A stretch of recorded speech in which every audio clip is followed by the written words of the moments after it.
All right, so we're going to jump right into this homework. We need to do it algebraically and graphically. So I have mine prepared on bigger sheets of paper because there's not a lot of room on the one I gave you. So you might want to do the same. So the first thing that I like to start with is when we see an absolute value for this type of strategy, let's rewrite it. So we're going to rewrite the absolute value, redefine it as a piecewise function, and we'll graph it and we'll come back and do some algebra. So I guess we'll just write it over in the margin here. Wherever I see the function x plus 4 as an absolute value, as we talked about in class, we could find out where that vertex is. We can see that it would be shifted left 4 units, right? We know the y value is 0 there because the absolute value is isolated. There's no shifts or flips or anything like that. So as we talked about in class, this absolute value can be rewritten as a piecewise function. So to the right of the vertex, so to the right of -4, the absolute value would have a positive slope, and on the left of that vertex, the absolute value would have a negative slope. So if we can visualize that for a second, so here's the vertex at -4. It would have a line going that way, and it would have a line going that way. And then if we continue to graph, so our absolute value here is in red, we're visually trying to see is when is that above the number 7? So we can just put in the number 7 arbitrarily like that. We can label a few key points, like this is -4, 0. We know this y-intercept is going to come from this rule, so it'll be +4. So what we're hoping to see is I can see that they intersect right here, and then when is the v above, it would be here. They intersect right here, and this is also where the absolute value is greater. So we're hoping to see that. We'll come back and label points of intersection and all that good stuff. So what we're arguing here is the absolute value function is defined on all x's. So like if this was our number line here, the absolute value could use every single number here. So I'm highlighting in black the numbers that we could use. And what I mean by use is we could put them into the function and find its value. So what we noticed though at -4, there's kind of like a breaking point because that's where our function takes on 2 different values. So what we can do is we can break this number line into 2 pieces and redefine this function or this inequality with an easier rule. So what we will do is let's put x equals -4 right in the middle, right? So just right in the middle there. So on one side, the x's are less than -4. On the other side, they're greater than -4. And I'm just choosing to include the equal and the negative. You could put it there if you want, as long as you include it somewhere.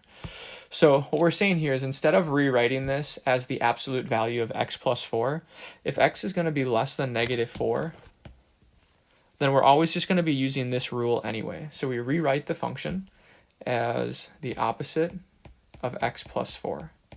So again, we are substituting this rule for this one because they are exactly the same if x is less than -4, and that's where we are in the number line.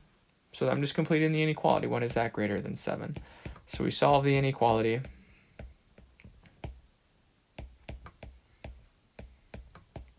So that happens when x is less than -11.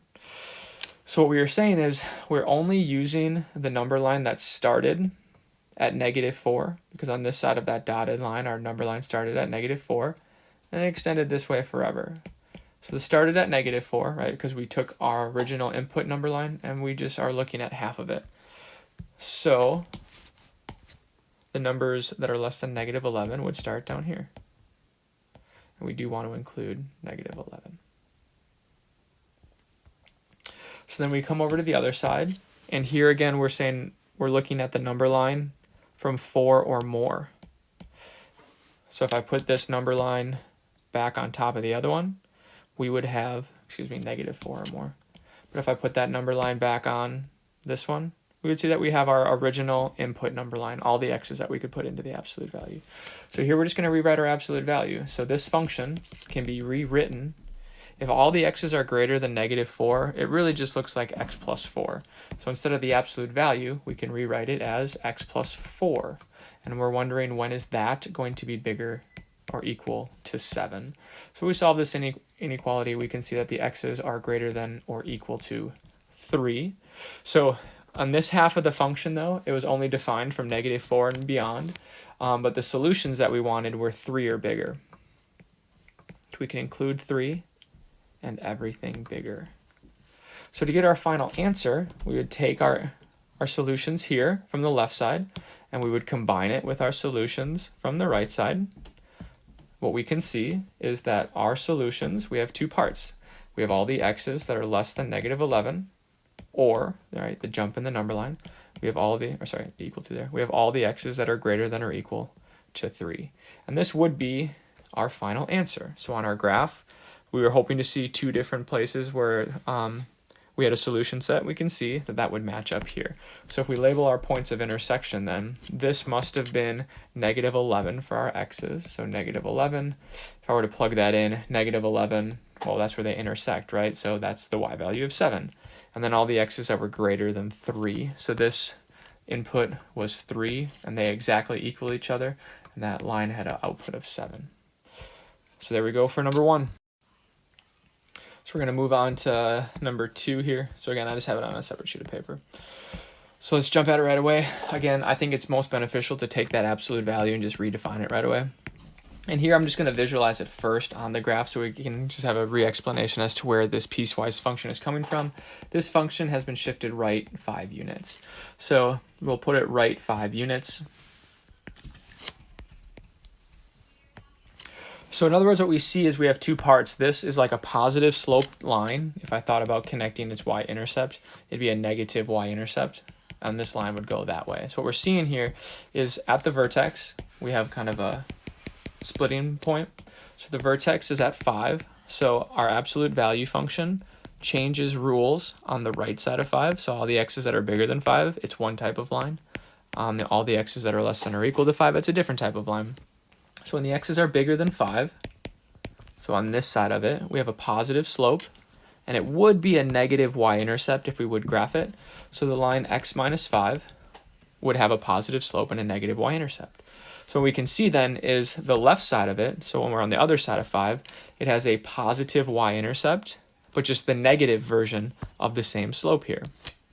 It actually has the opposite y-intercept and the opposite slope, so we can just put a big old opposite in front of it. So that is our absolute value, and we did that in red.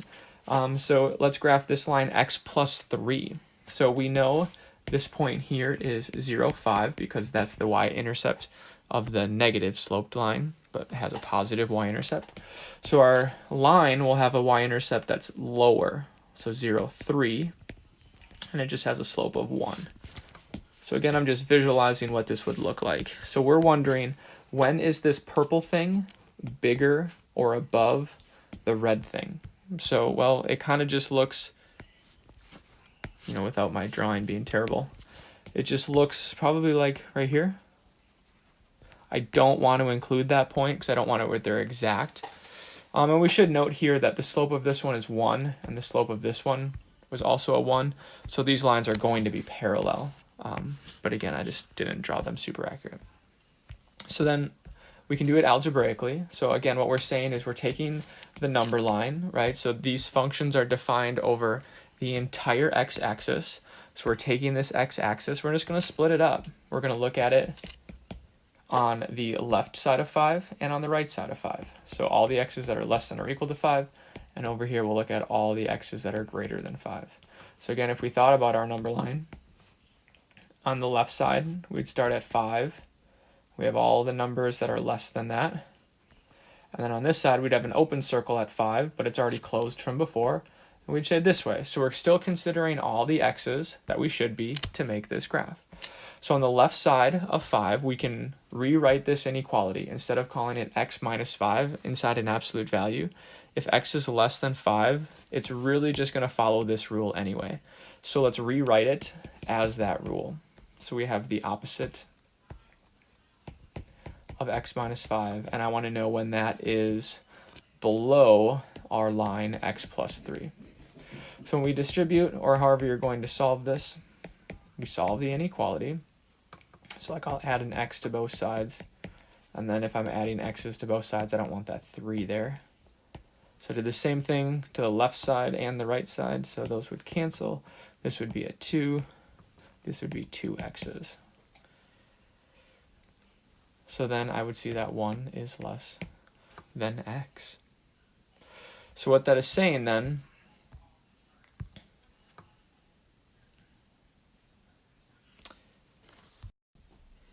is that originally we were just looking at a certain part of the number line. We were just looking at all the numbers starting at 5 and going below that.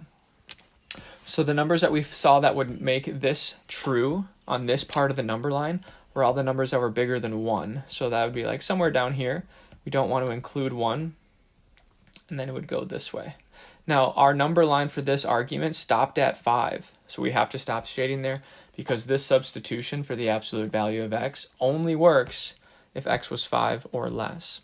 So we go consider the other side of the number line, and on the other side of the number line, the other half I should say, when all the x's are bigger than 5, so when we're looking at the right side of our absolute value, it really is just going to follow the rule x minus 5 anyway.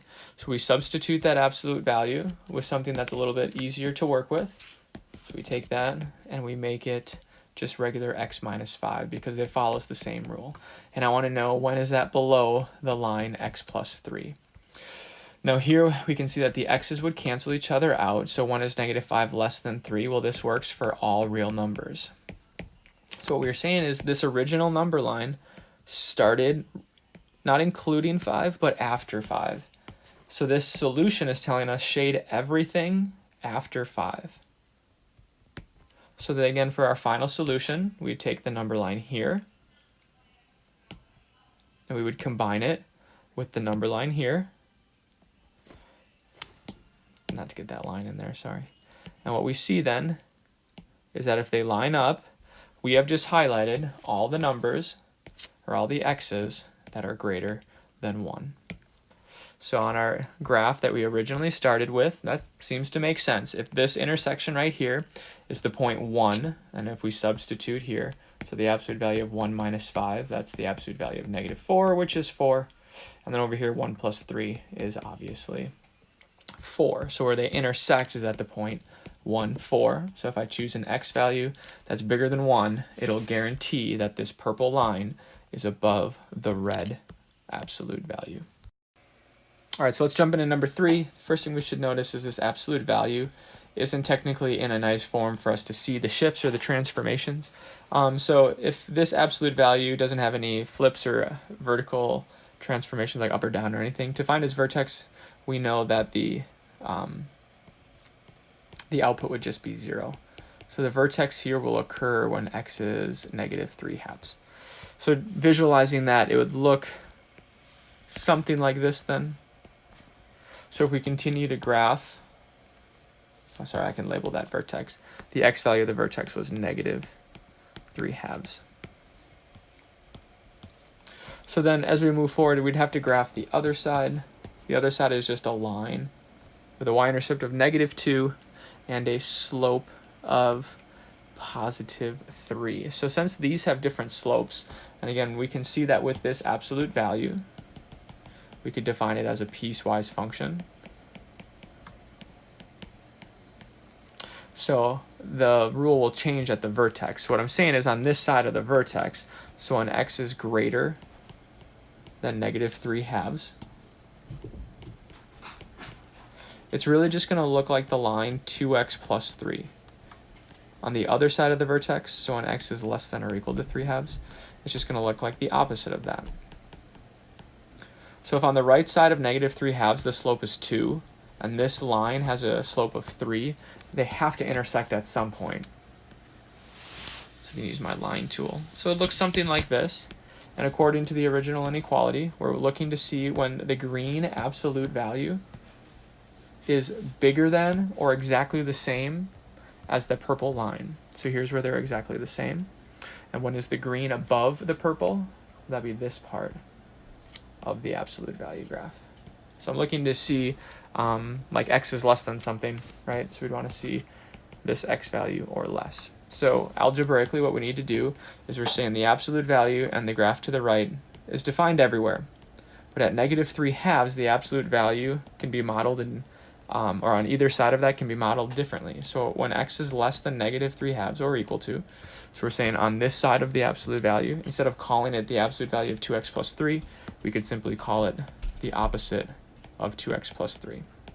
And I want to know when that is greater than or equal to the line 3x minus 2. So we just solve this.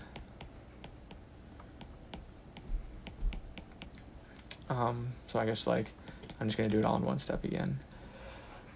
So I would want, so I'm just making sure I have the right inequality here. So I want all the x's, let's just put them on the right side. So we'll add 2 x's to both sides. And then like I would want to get rid of that 2 there. So this is negative 1 greater than 5x. So we get negative 1/5 is greater than or equal to x.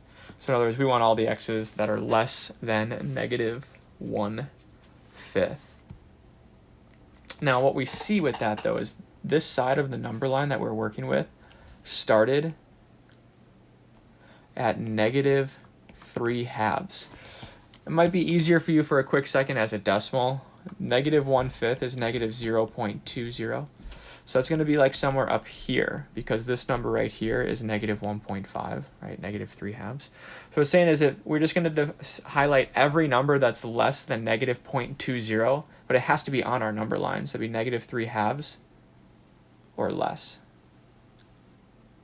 So we're going to go complete the other side. We have our same approach as we can just redefine the absolute value. So if x was greater than negative 3/2, the absolute value looks like this line. So instead of using the absolute value in the inequality, we can simply use the line 2x plus 3. I want to know when is that going to be bigger than 3x minus 2. So again, we can solve this however we want. I'll subtract 2 x's from both sides, which means I'll also add 2 to both sides. So this would be 5 is greater than or equal to x. So this part of the number line didn't include negative 3/2, but it did include everything bigger than that. So our solutions were all the x values that were less than 5. So on this number line, we're restricted to this number line because this number line works for the substitution we made for the absolute value. We want all the x's that are 5 or less. Now notice how some of those values that we included are going to be like negative 0.20. So for our final answer then, we just take this answer here, we combine it with this answer here, and we can see that our solution is all the x's that are less than or equal to 5. So if we come back and look at our graph, that seems to make sense. So here we saw that this was the 5 because that's where they were exactly equal. We can plug 5 into either rule. So if we do it here, we get, so 15 minus 2 is 13. If we plugged it in here, we get the absolute value of 13. So we can label that output as 13. And we're done with that one. All right, so let's jump into number 4 here. So now we can see we have a compound inequality that's like an and, right? We're wondering when is this absolute value in between the outputs of negative 3 and 6.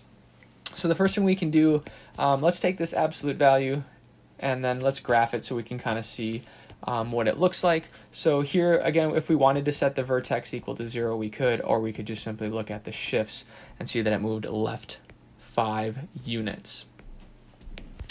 And then it would look something like that in the other direction. I don't like how that looks, so I'm going to redo it. So then this output of negative 3 is down here. And then the output of 6 is going to be somewhere up here. So this is like y equals 6. This is y equals negative 3. So we're wondering when is the absolute value in between those two outputs or exactly equal to those outputs? Well, of course, the absolute value is always above that negative, so that seems kind of silly. But I could see like right here and right here would be kind of like the cutoffs per se, but the absolute value is in between those two red lines or exactly on those red lines on that part of it. So because of the shifts, we can label that vertex as negative 5, 0. So our next step then is supporting this algebraically. So when we see the absolute value of x plus 5, we know that we could write that as a piecewise function. So on the right side of the vertex, it's a positive sloped line with a positive y-intercept. So that would be x plus 5. And that works for all the x's on the right side of the vertex. On the left side, it has a negative slope. And again, if we continued that line, it would have a negative y-intercept. So the opposite of that line will do the job. And that works for all the x's that are less than or equal to negative 5. So When we solve, we have to consider every single x value. So this is the x-axis. So I'm considering every x value, but we know that something special happens at -5. So rather than considering the entire x-axis at once, let's break it into two manageable parts. All the x's that are less than or equal to -5, and all the x's that are greater than 5. Again, combining their powers, we get the original x-axis back. So we're checking for every x value. What we're saying is on the left sides of the vertex, so in other words, when x is less than or equal to -5, the absolute value can simply be replaced with this rule. So we can rewrite our original inequality. Instead of the absolute value being in between -3 and 6, we can simply rewrite that as the opposite of x plus 5. We can solve this inequality. So adding 5 to both sides. And then we have to divide by the negative. When we divide by a negative, we're flipping every sign. So we flip the inequality signs too. And then since this is an and or a compound inequality, it needs to be written numerical order. So we'll flip that around. So what we're saying is this argument that we're making, we're looking at only the x values that start at -5 or go less than that. So our solutions tell us to shade all the numbers between -11 and -2. So I'd start at -11. It wants me to include that. I'm going to shade every number up to -2. But because this argument only worked up to 5, I have to stop where my number line for this argument stops. So we'll get the other side of the number line next. So here we're looking at all the x's that are greater than 5. So an open circle at 5 and then beyond. So again, we had some solutions that stopped here on the number line, but we'll find the rest of them on this side because if we put them together, we do have every x value. So here when x is greater than 5, the absolute value of x plus 5 can be rewritten as just x plus 5. So our original inequality can be rewritten as when is the absolute value, which is now just represented as x plus 5, in between -3 and 6. So fairly easy solve, but we get all the x's between -8 and 1. So again, this tells us what numbers to shade in, but we have to follow the number line that we're on for this argument. So it wants us to start at, sorry, missing a negative here. This should be -5. It wants us to start at 1 and shade all the numbers that are less than that, and then stopping at -8. But my number line stops there. So getting our final answer then, we would combine this number line with these answers, because again, we are checking every single x value. We can see that with this, we now have the entire x-axis, so we've checked every single x value. We can see our only solutions were between -11 and 1. So on our number line, what we can see here then, or on our graph here, is this point here has an input of -11, and then since it intersected the y value of 6, we know it's -11, 6, and we could check that over here, right, if we put in -11. The difference between -11 and 5, or the distance, is 6. And then over here, this must be the x value of 1. It intersects the line y equals 6, so the point is 1, 6. Again, if we plugged in 1, we could see that. So we have done number 4. So last one, number 5, similar to number 4. This one's a little more interesting because we know that the absolute value is always bigger than negative. So when one of those endpoints was negative, then number 4 didn't really make sense. But again, similar to other examples, we can find where the vertex of this is. We've already worked with this one, or something similar. We did 2x plus 3. This is 3x plus 2. But the vertex is at -2/3. So visualizing, it's going to be something like this. Trying to get my line tool there. So it'd move. I have 2 parts there. And then we're wondering when that is in between the line of 2 and 8. So something like this. Now, one thing I'm actually trying to do with my line right away is I'm thinking that the y-intercept of one of those is going to be 2 anyway. So like when I think about this absolute value of 3x plus 2 could be rewritten. So on the right side of the vertex, so this vertex again was at -2/3. On the right side of that vertex, it's just going to look like a positive slope and a positive y-intercept. And on the other side, it's just the opposite of that. So that's why when I'm drawing that output of 2, I kind of have the foresight to know that those are gonna, they have the same y-intercept. Sorry.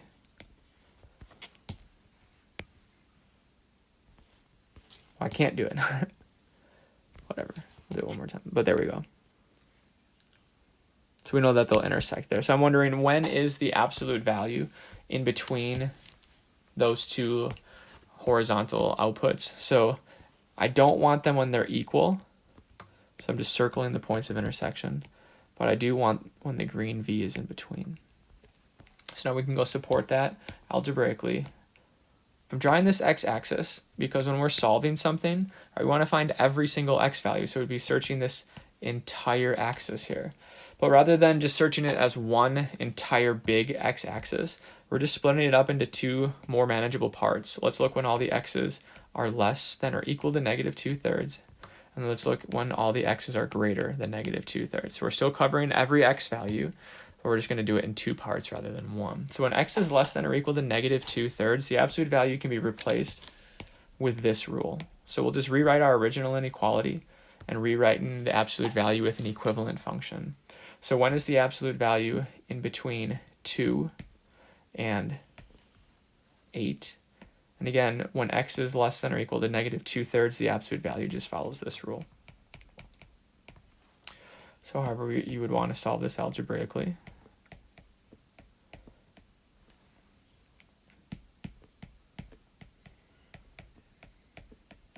When you divide by the negative, make sure to flip your signs.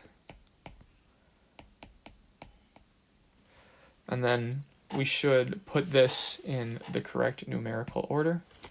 So from biggest to smallest. Excuse me, smallest to biggest. So we're saying here then is our number line started at -2/3.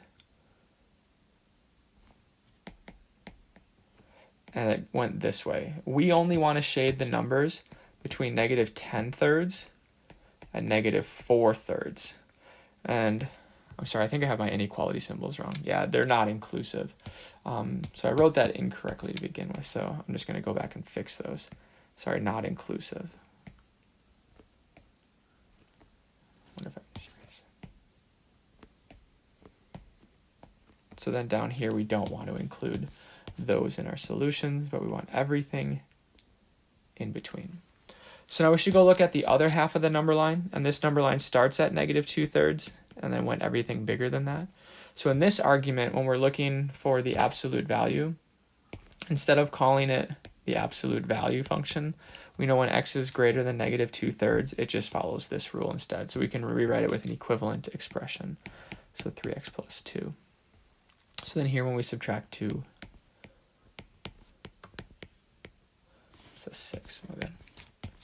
And then we divide by 3. So it says we want, sorry, I included the equal to again.